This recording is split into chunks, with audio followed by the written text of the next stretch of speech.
She nearly destroyed the Roman Empire, and history nearly erased her. But her voice still echoes in the ruins they couldn't silence. This is the true story of a queen Rome feared so deeply, they tried to wipe her from memory. Boudica's rebellion wasn't just about war, it was about sacred vows, family bloodlines, and a culture that refused to be forgotten. The year is 60 AD.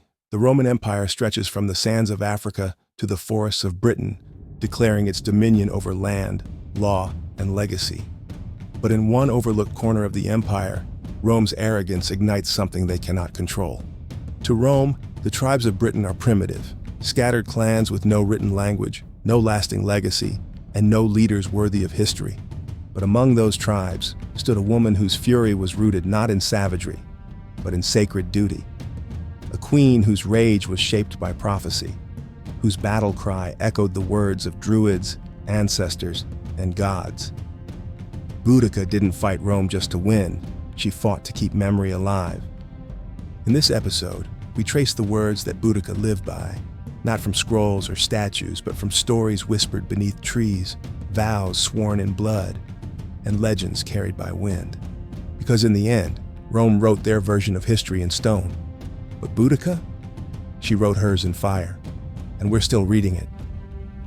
Boudica's story begins in the east of Britannia, in the lands of the Iceni tribe. She is queen by marriage, but her strength is older than that. According to oral legend, she was born under an eclipse, an omen of upheaval, and raised in the shadow of war drums and sacred oaks. Basically, she skipped the tea parties and went straight to the battle chants. As a girl, she was taught by elder women and druids alike.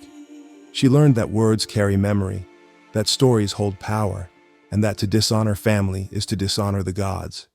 Also, that if a crow lands on your roof and stares at you too long, something big's about to go down. Her mother, unnamed in surviving texts, is remembered in folk tradition as a fierce herbalist and spiritual guide, a woman who saw omens in crows and read fate in fire. Imagine if your mom was both a therapist and a forest witch. Boudica absorbed these lessons. She was no stranger to grief or hardship. Her brothers fell in skirmishes with rival tribes. She knew what the price of leadership looked like long before she wore a crown. When she was still young, she met Presutagus, not just a king, but a man known for his silver tongue and deep sense of compromise. Some say they fell in love, others say it was alliance.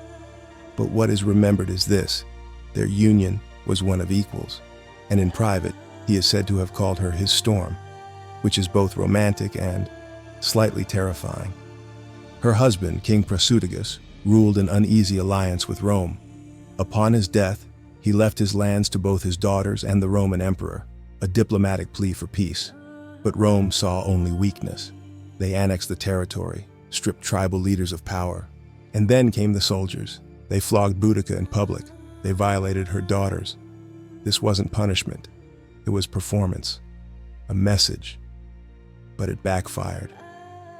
In the ashes of humiliation, something ancient rose. Boudica walked to a sacred grove. She knelt beneath an oak. She called on the war goddess Andraste, whose chariot rides storms and whose voice is thunder. She is said to have prayed, "Let me be your vessel, and let Rome feel your justice." The Druids, tribal priests and judges, had long warned of Roman corruption. They spoke in riddles and flame, in ritual, in silence, in sacrifice. Their wisdom was oral, passed in cycles of memory. And in Boudica, they saw a prophecy walking, a woman who would avenge not just her family, but the soul of Britain. She rallied the Trinovantes and other tribes, not with gold, not with promises, but with the truth of what Rome had done. She rode a war chariot, her red hair loose like fire, her daughters beside her. Picture an 80s rock band on wheels, but with way more spears.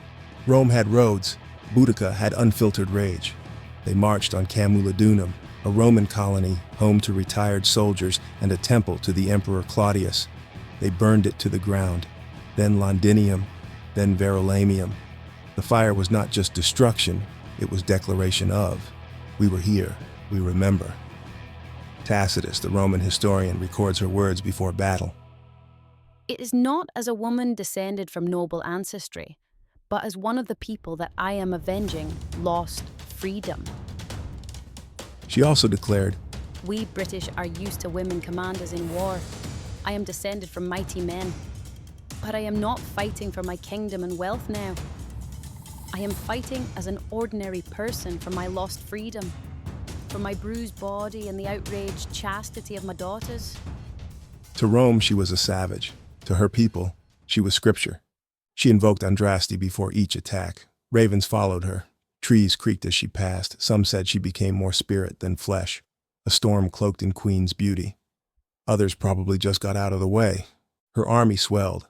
Some say 100,000 strong. She didn't build a state. She breathed a movement.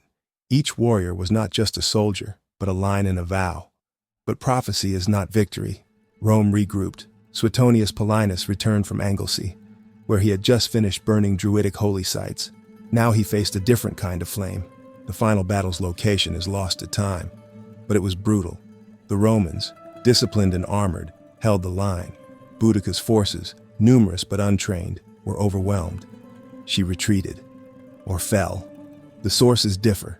Tacitus suggests she took poison. Dio says illness. Others say she vanished into mist, like the goddess she served, which is either poetic or suspiciously convenient. What remained? Charred ruins, Roman fear, and a name that would not die. Centuries later, in the heart of London, her statue rises near Westminster Bridge, bronze wheels and wild hair immortalized in steel. In Victorian times, she becomes a symbol of empire. In modern times, a symbol of resistance. And in British school books, she's the woman your history teacher low-key wishes they could be. But before all of that, she was a mother, a warrior, a woman who turned pain into prophecy. Boudica didn't leave behind scrolls or monuments, but she left behind a vow that some memories are too sacred to die in silence. She lived by words, not written ones, but spoken, sung, shouted, the kind that echo in sacred groves and battle cries, the kind Rome feared more than swords. And those words, tribal, druidic, divine, shaped a queen who nearly shattered an empire. Even in the quiet before battle, Boudica did not hide in strategy alone. She turned to memory, to the chants her mother sang while grinding herbs, to the stories her husband whispered of stars that guided the Iceni. She remembered a time before Rome, when the land was free and every oak was a temple. The Druids spoke of time as a circle, not a line. What has been will be again. Her people believed that those who die in battle are reborn stronger, closer to the gods. She passed these beliefs to her daughters, who stood beside her in war, not just as kin, but as keepers of this legacy. Before the final campaign, she is said to have told them, This is not the sword of conquest. It is the blade of memory. Raise it high and the wind will carry our names. You carry my blood, but more than that, you carry my vow. We have no record of their names, but in the final march, they were seen riding in her chariot, silent flames beside a storm. There are whispers, too, of another love, a tribal warrior named Bregan who once fought for her father and later rode under her banner. Folk songs hint that they exchanged vows not in temple or feast, but in a clearing ringed by standing stones. His gift was a necklace carved from antler, etched with druidic runes.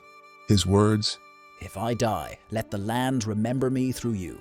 His fate remains unknown, but the talisman, some say, was found centuries later near a burial mound believed to hold Boudica herself. Cue the dramatic documentary Zoom. Even after her death, the stories did not fade. In the oral traditions passed down through centuries, Boudica was more than a queen. She was an incarnation of the land itself. In some tales, she is reborn as a white deer that leads travelers through the woods. In others, she becomes a whisper in the wind, warning invaders to tread lightly. Either way, she's still not someone you want to disappoint. Archaeologists have uncovered ceremonial daggers, burnt timber, and offerings buried near Roman roads. Silent evidence of a culture that remembered and recorded their history through symbols, not scripts. Local legends in East Anglia still speak of a hill that hums on stormy nights, where her spirit is said to walk, spear in hand. Roman historians painted her as a barbarian, but through the lens of her own culture, Boudica was something else entirely, a living vow shaped by fire, family, and prophecy. A voice for those who had no ink with which to write their pain.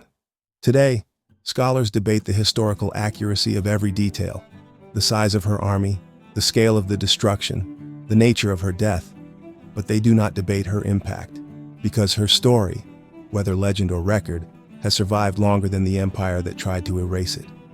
Boudica reminds us that history is not always carved in marble.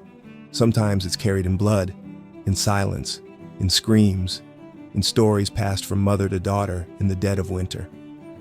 If stories like this move you, uncover more with us, subscribe, and follow the words they lived by.